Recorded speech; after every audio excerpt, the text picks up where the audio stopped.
would you like to know if that piece of clothing in your hand is high quality or not in 10 seconds? This video is going to be a really quick look at 3 tips that you can use every time you are shopping in person or comparing items, you're thrifting, whatever the case may be. You'll be able to tell very quickly if something is high or low quality. Now, there are definitely more parameters that you can take into account, just these 3, but I think that these are a very good place to start. So to start with number 1, the first thing that you should look at is stitching. So with the stitching, 3 things to keep in mind. The first, how tight is the stitching? Is the space between the stitching wide or is it narrow? Second, is there a single, double, or triple line of stitching? In either of those cases, the tightness or the quantity of lines of stitching, the more the better. The tighter the stitching, the more thread used, so the garment will be stronger. The seams will be stronger, it won't come apart as easily. Same thing with more lines of stitching. Lastly, is the stitching done in a way neat and tight and straight? Everything just looks really lovely, sometimes even hidden behind a lining. It all just looks very put together. Or is it a little bit sloppy? Is it look a little bit different on this part of the garment than it does on this part? Or if you're trying to trace a line, does it have some dips? Does it have some flows? Does it even have some wrinkles kind of built into it? Are there places where someone has gone back and kind of added extra stitches in to a section? All of those are signs of something being much lower quality. Number 2, you want to look at the composition and material tag. What is your garment made out of? Now, this is a point where I disagree with a lot of professionals. Typically, people say that natural fibers are going to be stronger and longer lasting than synthetic fibers, your polyesters, that sort of thing. I really hate polyester. I only wear natural fiber clothing, but I do think that it is possible to have high quality polyester and something that's a very durable, well-made synthetic that doesn't decompose, that has a lot of durability that's going to last a long time. Same thing, you can have some wool that is really high quality and you can have really low quality wool. Same with silk, same with cotton. So I don't necessarily think that the material itself determines whether something is high or low quality. But when put into conversation with everything else, it can definitely make a difference. Synthetics tend to be thinner, they tend to pill more quickly.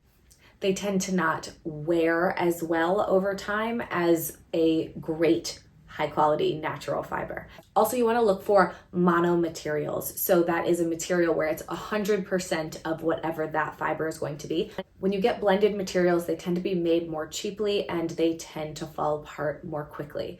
That being said, sometimes you're trying to do like workout leggings or something like that, even bras, and it's very, very difficult to find something that's 100% natural material in that instance because it needs a little bit of a lasting. I would say if you could get to at least 90% of a single material, that's a really good place to start. The next thing you want to do with the material is something that's very tactile. So it's going to be a little difficult for me to show you, but you want to hold it up to the light.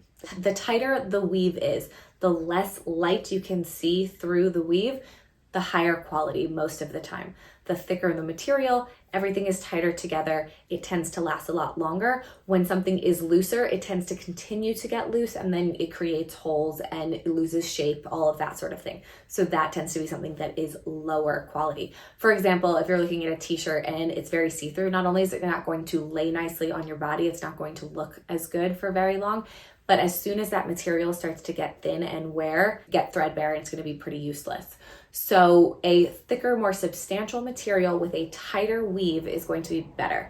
Sometimes when you are rubbing a material between your fingers, you can get an idea of how the material sort of responds to the touch. If it's kind of slippery through your fingers, then that tends to be a material that is higher quality with a closer weave than something that kind of lets you wrinkle it very easily in your hand. You can easily feel your finger or thumb through the material. And then the other thing you want to do is right near the seams with the material, you want to kind of wrinkle it and then stretch it a little bit. Does it go back to its original shape? If it does, then it tends to be a higher quality material. If it kind of stays in that shape, whether it's stretched or whether it's wrinkled that you did, then that is likely a material that is not as high quality and is not going to be as durable.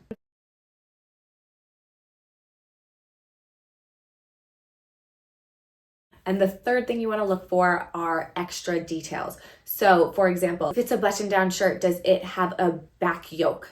Does it have those extra details? Is there extra darting in the back? Anytime that there are extra seam details to add more of a tailored classic look, that also means that the garment itself is going to be more reinforced and indicates a higher quality. Zippers and buttons are the other place to look. So zippers, is that zipper really tightly done? Is it a hidden zipper, which tends to be a higher quality than something that is exposed? Is there a big spacing between the zipper itself and the fabric? Can you really see that kind of sideline of the zipper versus the actual material of the clothes? The wider that is, it tends to be lower quality. So you want something very tight to the seam, again, with those very straight line seams that we talked about before, and that zipper is very tightly in there. Also, the actual zipper itself, is it a YKK zipper? That sort of thing tends to indicate that something is a higher quality item. With buttons, is it a plastic button? Is it a mother of pearl? Carrazzo button? Is it made of another shell? There are so many different kinds of buttons. If manufacturer is going out of their way to use cheaper materials versus more expensive materials, it tends to indicate the overall quality of the garment. Buttonholes are also a really key place to check. So if that is reinforced really well, if it's tightly done, then that is going to last a lot longer. That is a big friction point and a point where you stretch the item and where you can get a lot of wear very quickly. If that's not crafted in a way that is very tight and secure, it's a good indication that it is a lower quality garment. Can you really do that in 10 seconds? Let's check. What would I do if I'm looking at this shirt?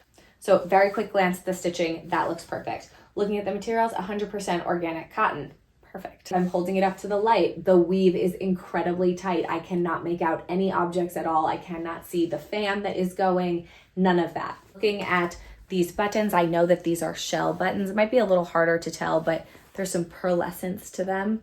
And I just happen to know this from the brand. Look at the buttoned holes. Very, very neat and nicely done.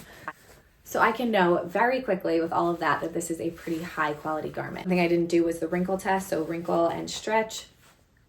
Looks great, goes right back to its original shade. And then same thing with a lower quality garment.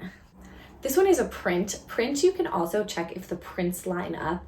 Typically, unless they are a company that really prides itself on using the least amount of fabric as possible for sustainability reasons, otherwise it's typically just because it's cheaper. If something does not line up well, that's usually an indication of lower quality. Okay, so if I take this shirt, first thing I'm going to look at is the material content. This is 100% linen, so not bad. For these stitches, single, and they're really wide apart. They're super, super wide apart. So they are not tight at all. I can already see loose threads coming through them. If I hold this up to the light, I can see my full lights through it. I can see the complete outline. I can make out that bulb incredibly clearly. And I can also see a lot of slub in the linen. There are sections where the linen is really thick and there are sections where the linen is really thin. In comparison, if I take a much tighter linen, it for this video. I hope that was helpful. If you have any questions, leave them down below and I will see you in a future video. Bye.